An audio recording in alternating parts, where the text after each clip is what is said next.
Saudi আরবের রাষ্ট্রায়ত্ত তেল কোম্পানি আরামকোর সঙ্গে অংশীদারিত্বের ঘোষণা দিয়েছে ফিফা। চুক্তির মেয়াদ 2027 সাল পর্যন্ত। এ সময়ের মধ্যে 2026 পুরুষ ফুটবল বিশ্বকাপ ও পরের বছর মেয়েদের ফুটবল বিশ্বকাপে স্পন্সর করবে আরামকো। ফিফার সঙ্গে এই অংশীদারিত্বের মাধ্যমে বিশ্ব ক্রীড়াঙ্গনে সৌদি আরবের প্রভাব আরও বেড়ে গেল।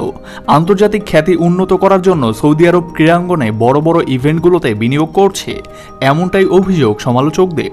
যে প্রক্রিয়াকে স্পোর্টস ওয়াশিং হিসেবে চিহ্নিত করা হয়েছে। ফিফা ছাড়াও ফর্মুলা 1 ও ক্রিকেটের সর্বোচ্চ নিয়ন্ত্রক সংস্থা আইসিসির সঙ্গে স্পন্সরশিপ চুক্তি আছে আরামকোর। বিশ্বের সবচেয়ে বড় তেল উৎপাদক কোম্পানির সঙ্গে অংশীদারিত্ব নিয়ে ফিফা প্রেসিডেন্ট জিয়ান্নি ইনফান্তিনো বলেন, বিশ্বমানের ইভেন্টে বেশ সফলতার সঙ্গেই সহযোগিতা করে আসছে আরামকো। একই সঙ্গে তৃণমূল ক্ষেত্রে খেলাধুলার বিকাশ নিয়েও কাজ করছে তারা। আরামকোর সঙ্গে ফিফার চুক্তি নিয়ে মানবাধিকার লঙ্ঘনে শঙ্কা দেখছে অ্যামনেস্টি ইন্টারন্যাশনাল।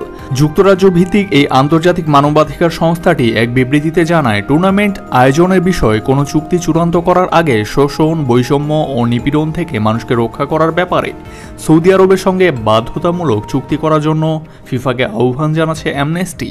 শুধু মানবাধিকার সংস্থাই নয়, এ চুক্তি নিয়ে সরব হচ্ছে পরিবেশবাদী সংগঠনগুলো।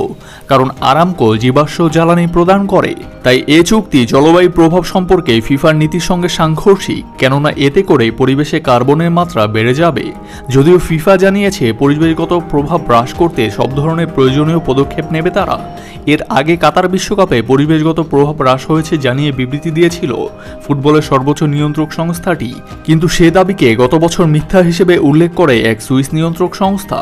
আরামকোর সঙ্গে চুক্তি প্রসঙ্গে ফুটবলকে জীবাশ্ম জ্বালানি মুক্ত রাখতে প্রচারণা চালানো এক গোষ্ঠী জানায়, সৌদি আরামকো ও সৌদি রাষ্ট্র পৃথিবীকে জীবাশ্ম জ্বালানিতে আসক্ত রাখতে বদ্ধপরিকর।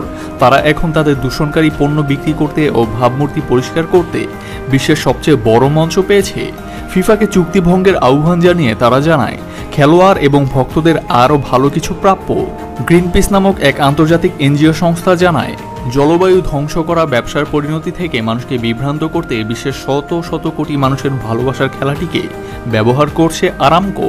যদিও আরামকো জানায়, তেল উৎপাদনের ক্ষেত্রে জ্বালানি শিল্পের সবচেয়ে কম কার্বন নিঃসরণকারীদের মধ্যে অন্যতম তারা। এদিকে 2034 বিশ্বকাপের আয়োজক হতে একমাত্র দেশ হিসেবে ফিফাকে প্রস্তাব দিয়েছে সৌদি আরব।